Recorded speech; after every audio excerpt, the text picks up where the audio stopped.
Hi viewers, இன்னைக்கு மே 15 Mahanadi serial என்னாச்சுன்னு சொல்லி பார்க்கலாம்க்கு முன்னாடி சேனல் சப்ஸ்கிரைப் பண்ணாதவங்க மறக்காம சப்ஸ்கிரைப் பண்ணுங்க. இன்னைக்கு என்ன அப்படின்னு சொல்லி பார்த்தீங்கன்னா, இங்க வந்து விஜய் வந்து ராகினி அடிக்க கை வாங்கும்போது கரெக்டா அஜய் வந்து அண்ணே அப்படின்னு சொல்லி கூப்பிடுறாருல, வா உன்னதான் தேடிட்டு இருந்தேன் அப்படிங்கிற மாதிரி சொல்லிட்டு விஜய் போய் சோஃபால போய் உட்காந்துக்கிறாரு. இப்போ அஜய் வந்து என்னன்னே இந்த மாதிரி நான் இல்லாத நேரம் பார்த்து ராகினி கிட்ட தொலைச்சிருவேன் அடிச்சிருவேன் அப்படின்லாம் பேசுறீங்க அப்படின்னோடனே, வாடா வா அப்படின்னு சொல்லிட்டு உன்னை அன்னைக்கு நீ இந்த மாதிரி வெண்ணிலா வீட்டுக்கு கூட்டிட்டு வந்தல, இவ வர சொன்னால காவேரி உங்ககிட்ட பிரிக்கிறதுக்கு தான் கூட்டிட்டு வந்தேனே, அன்னைக்கே உங்க 2 பேரையும் வீட்டு விட்டு விரட்டி இருக்கணும், சித்திக்காக பார்த்துதான் நான் அமைதியா இருந்தேன் அப்படின்னோடனே இப்ப ராகினி என்ன சொல்றாங்கன்னா, நாங்க என்ன பண்ணணும் உடனே இப்போ விஜய் என்ன சொன்னாங்க, ஏன்னா உனக்கு தெரியாது இந்த மாதிரி வெண்ணிலா இவங்க கூப்பிட்டு வச்சு இவங்க 2 பேரும் தான் எல்லாம் பண்றாங்க சொல்லிட்டு உனக்கு தெரியாது அப்படின்னு சொல்லிட்டு அப்படியே அடிக்க எந்திரிச்சு பாயிறாரு. அப்புறமா தாத்தா பாட்டி வந்து நிப்பாட்டுறாங்க. இப்போ உடனே அஜய் கிட்ட வந்து விஜய் என்ன சொல்றாருன்னா, உன்னை போய் இந்த வீட்டுக்குள்ள வச்சிருந்தேன் பத்தியா, என்னையும் சொல்லணும், முதல் 2 பேருமா வெளியில போங்க அப்படின்னு சொல்றாரு. அப்போ உடனே அஜய் என்ன சொல்றாருன்னா, நான் அண்ணனுக்காண்டி தானே வெண்ணிலாவை இங்க கூட்டிட்டு வந்தேன், என்னடா அண்ணனுக்காண்டி கூட்டிட்டு வந்தேன் அப்படின்னு சொல்லிட்டு விஜய் மறுபடியும் அடிக்க போறாரு. இந்த மாதிரி காவேரி தான் எனக்கு எல்லாமே அப்படின்னு நான் முடிவெடுத்த பிறகும் நீங்க போய் அவளை கூட்டிட்டு வந்திருக்கிறீங்கன்னா உங்களுக்கு எவ்வளவு இது இருக்கும் அப்படின்னு சொல்லிட்டு மறுபடியும் இது பண்ண போறாரு. அப்புறமா இனிமே ஒரு செகண்ட் நீங்க 2 பேரும் இங்க இருக்க கூடாது, வெளியில போங்க அப்படின்னு சொன்னோடனே இப்போ ராகினி என்ன சொல்றாங்கன்னா, இப்படி உடனே வெளியில போக சொன்னீங்கன்னா நாங்க எங்க போறதுனோடனே, எங்கே போங்க எனக்கு என்ன அப்படின்னு விஜய் சொல்றாரு. உங்களுக்கு கொஞ்ச நாச்சும் நன்றி இருக்குதா, அவங்க அம்மா அப்பா வந்து உங்களுக்காண்டி தானே இங்க வந்து இருந்தாங்கன்னு சொல்லிட்டு ராகினி பாட்டுக்கு படவடன் டைலாக் எல்லாம் சென்டிமெண்டா பேசுறாங்க. அப்புறமா தாத்தா என்ன சொல்றாருன்னா, அப்படிலாம் ஒண்ணு இல்லம்மா, அவங்க அப்பானா எதுவும் சேர்த்து வச்சிருக்க மாட்டாரு, அவங்க அப்பா வந்து அவங்க அம்மா நகை எல்லாம் வித்துட்டு 2 பேருமா ரோட்ல நின்னாங்க, என் பொண்ணு அந்த மாதிரி நிக்க கூடாதுன்னு சொல்லிட்டு தான் நான் இந்த வீட்டுக்கு கூட்டிட்டு வந்தேன், இங்க வந்தனால அவங்க விஜய் பாத்துக்கிட்டாங்க, புருஷன் ஃபாரின்ல போய் படிச்சானே, இந்த இப்ப வரைக்கும் இப்படி இருக்கிறானே, அதுக்கெல்லாம் காரணம் விஜய் தான், அவனுக்கு சொத்துல பங்கு இல்லாட்டியே அவனுக்கு எதனாச்சும் செய்யணும்னு சொன்னா நான் இனிமே நானா செய்ய விட மாட்டேன் அப்படின்னு தாத்தா சொல்றாரு.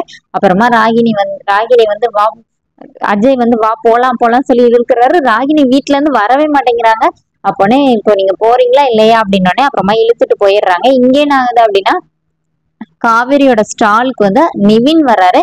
நிவின் வந்து காவேரி கிட்ட வந்து உட்காந்து பேசிட்டு இருக்கிறாரு. இந்த மாதிரி விஜய் என்கிட்ட வந்து என்கிட்ட பேசினது எனக்கு ரொம்ப சந்தோஷமா இருந்துச்சு, விஜய் புரிஞ்சுக்கிட்டா ரொம்ப ஒரு குழந்தை மாதிரி இருக்கிறாரு, அவருக்கு வந்து ஒரு குழந்தை பிறக்க போகுதுன்னு சொல்லிட்டு ரொம்ப சந்தோஷமா என்கிட்ட பேசினாருன்னொடனே இப்ப காவேரி என்ன சொல்றாங்கன்னா, நீங்க புரிஞ்சுக்கிட்டீங்களா, அதே மாதிரி எங்க அம்மா ஒரு நாள் புரிஞ்சுப்பாங்க அப்படிங்கிற மாதிரி சொல்லிட்டு, இந்த மாதிரி நியூஸ்ல வந்ததுன்னா பார்த்தேன், நீ கொஞ்சம் தைரியமா இரு அப்படின்னு 2 பேருமா பேசிட்டு இருக்கும்போதே அங்க வந்து கங்காவோ யமுனாவும் வர்றாங்க. இப்ப நிவினை பார்த்தோன்னே யமுனா அப்படியே ஒரு மாதிரி ஆயிடுறாங்க. இப்ப நிவின் எனக்கு வேலை இருக்குன்னு சொல்லிட்டு கிளம்பி போயிடுறாரு. அப்புறமா கங்கா வந்து காவேரி கிட்ட வந்து, வெண்ணிலா உங்ககிட்ட என்னடி பேசினா அப்படின்னு சொல்லி கேட்டுட்டு இருக்கும்போது ஒருத்தவங்க வந்து அப்பளம் வாங்க வராங்க.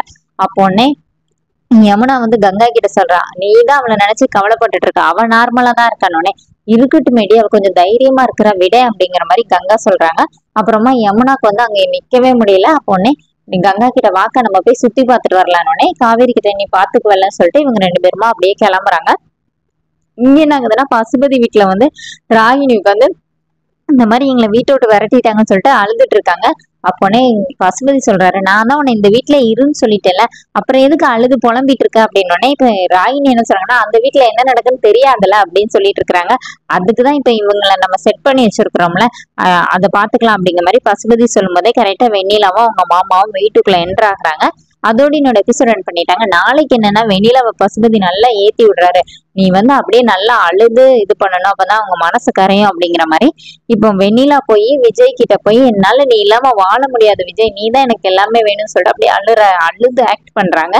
இப்போனே விஜய் சொல்றாரு, இது நடிப்பு அப்படிங்கிறாரு. அப்போனே வெண்ணிலா என்ன சொல்றாங்கன்னா, காசுக்காக நடிக்க வந்தவ தானே, அவளுக்கே நீ இவ்வளவு இது பண்ற அப்படிங்கிற மாதிரி கேக்குறாங்க. விஜய் பயங்கரமா டென்ஷன் ஆயிடுறாரு. அதோட என்னோட எபிசோட் ரன் பண்ணிருக்காங்க. தேங்க்யூ.